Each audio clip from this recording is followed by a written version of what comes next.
An'anaga aylangan Uyg'ur go'zali musobaqasi bu yilmi qayta qo'lga ilinib, o'z ishini boshlamoqda. Bugungi kunlardagi vaziyatlar tufayli, ya'ni pandemiyaga bog'liq kuchaytirilgan talablarga rioya qilgan holda, musobaqa uyushtiruvchilarmi tanlab elish bosqichining birinchi qismini barliq talablarga bo'ysungan holda odamlarning oz miqdorda qatnashishida o'tkazdi. Hozircha mazkur loyihaga qatnashish istigini bildirgan qizlarimizdan birinchi qatnashish istigini bildirgan 5 qiz tanlab elindi. Assalomu alaykum. Bugun shundaq suhbatga taklif qilganingizga rahmat. Haqiqatan 2020 yil hammamiz uchun nihoyatda ig'ir bir yil bo'ldi. Bu yillarni o'tib 2021 yili mana biz an'anaga aylanib kelayotgan o'zimizning Uyg'ur go'zali musobaqasini boshlayapmiz. Albatta qizlarni to'plash nihoyatda ig'ir ham qiyin bo'ldi. Chunki bugungidek ahvolda texi bu og'riqdan biz qutulmagan vaqtda har kim o'zining qizlarini, bolalarini bizning shundaq musobaqalarga avatishga biroz qo'rqinchli bilan qarab, qanday bo'larkan degan o'ylar bilan qarab, bir 10 necha qizimiz tizimlikka yozilgan bo'lsa-mu, bugungi kunda shuning ichidan bir 5 qizni tanlab oldik. Nihoyatda tatliq, omaq, chiroyli qizlarimiz kelib qo'shildi. Men o'ylaymanki, bizning Uyg'ur go'zali 2021 musobaqamiz yana shunday go'zal qizlar bilan to'lib, maqsad mudiyallarimizga yetimiz deb o'ylayman. Mazkur loyihaning tanlab elish bosqichiga qatnashga kelgan qizlarimiz o'z hunarlarini ko'rsatib, hay'at a'zolari bilan zich munosabatda samimiy suhbatlar yurgizdi hamda odil qizlarimiz o'z o'y-fikrlarini tang bo'lishib, maslahatlar berdi.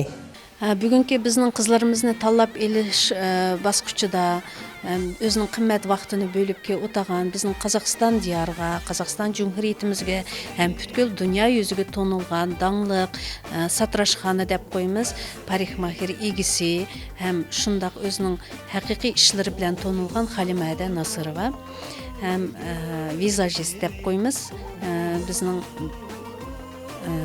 qizlarimizni yakubimiz odamlarni, insonlarning yuzini bezallash xizmati bo'yicha tonilgan Fatima Baratova. Mazkur Qadam TV bizni bu yil mush Uyg'ur go'zali musobaqasini qo'llab-quvvatlab kelyotdi. Mana bu boshlanmasi shu Qadam TVni qurgan Adiljon Sadiqov jurnalist, shundaqla Do'lan usul ansamblining rahbari, talantli usulchi yigitimiz Baxtiyor Imron hem axborot jurnalidan o'tagan shundaq jurnalist, talantli qizimiz Maharat Emirova. Bugun bizni qo'llab-quvvatlab, mushu qizlarimizni tanlash bosqichida yar yo'lak bo'ldi. Hammasiga rahmat aytaman. Ну, во-первых, хочу поблагодарить вашу команду за приглашение, особенно Кальбинор, что очень замечательно в самое трудное время, что она хочет провести такие красивые конкурсы, как Уйгур Гузелей. Но я думаю, что сегодня все участницы достойно выступили, достойно показали свое творчество, и мне очень это понравилось. Поэтому хочу пожелать участницам в дальнейшем крепкого здоровья прежде всего, и, конечно же, развивать себя дальше, чтобы последующие кастинги, чтобы они также успешно прошли.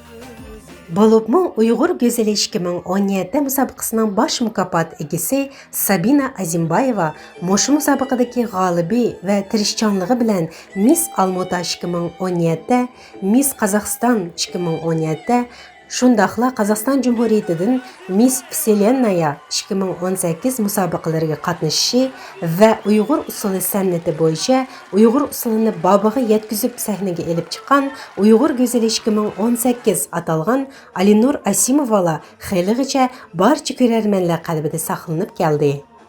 Bizning Uyg'ur go'zali 2021 umuman Uyg'ur go'zali degan musobaqaning o'zining olg'a qo'ygan maqsad mudiyasi qiz bola tarbiyasi. Bizning Uyg'ur qizlarining tarbiyasiga ota-onasining uydagi mo'mi bovularining berayotgan tarbiyasiga yanimi tarbiyani qo'shish. Masalan, qandaq degan vaqtida, masalan, belgilik жағдайлар bilan rus tillik maktablarda o'qiyotgan qizlarimizma bizning Uyg'ur go'zali musobaqasiga qatnashish orqali o'zimizning ana tilda bemalol erkin so'zlashni o'rganadi.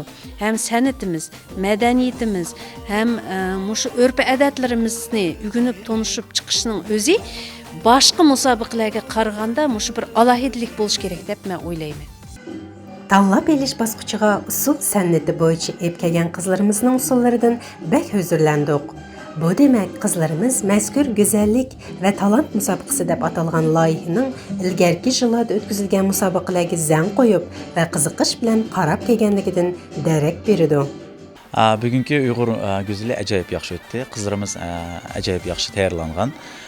Birinchidan usullarga keladigan bo'lsak, bizniki bugungi Uyg'ur milliy usullariniki turlarini ko'rdik. Qizlarning kiygan kiyimlari hammasi ajoyib bo'ldi. Shuning uchun men o'zimniki xulosamni bugungi bizniki birinchi turimiz yaxshi o'tdi deb o'ylayman. Keyingilarda Xudoim buyursa qizlar yana tirishib, bundan yaxshi ko'rsatadi deb o'ylayman. Hamda Alinur 2018 go'zal qizimizda biz choq usuli bilan cho'ng tayyorlagan dedik. Choq usuli o'zimizniki qadimiy usullardan biri bo'lib hisoblanadi. Bizniki Sabina Azimbayeva bilan biz China usulini biz misiliyani qapagan dedik. Ammo o'ylamayki, bu daqista biz qizlar bilan bundan yaxshi, ya'ni bundan ajoyib Uyg'ur usullarini ko'rsatishga tirishimiz deb o'ylayman. Endi bularniki oldida qo'ydigan işlerimiz biz bular bilan qizlar bilan ishlaydigan ishlarimiz ko'p bo'ldi.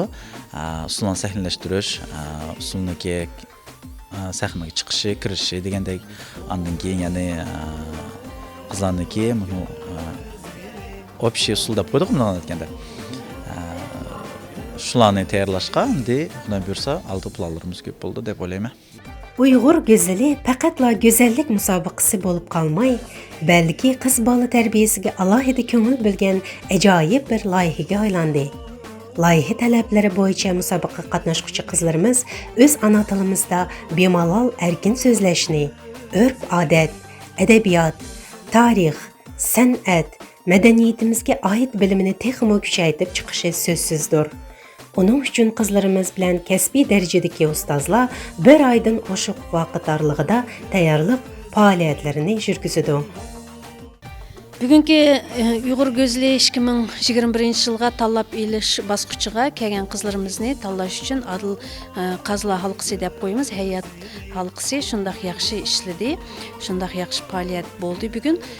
Ajoyib qiziq bo'ldi. Qizlarimizning talantlari, qobiliyatlari hammamizni shundoq qoyil qildi. Shu Adil Qazliqda baholab o'tagan hammamiz bir og'izdan bir so'zdan bugun kelgan qizlarimizni mushu musobaqaga oldik deb o'ylayman. Men o'ylayman bugungi faoliyatimiz shundoq yuqori darajada.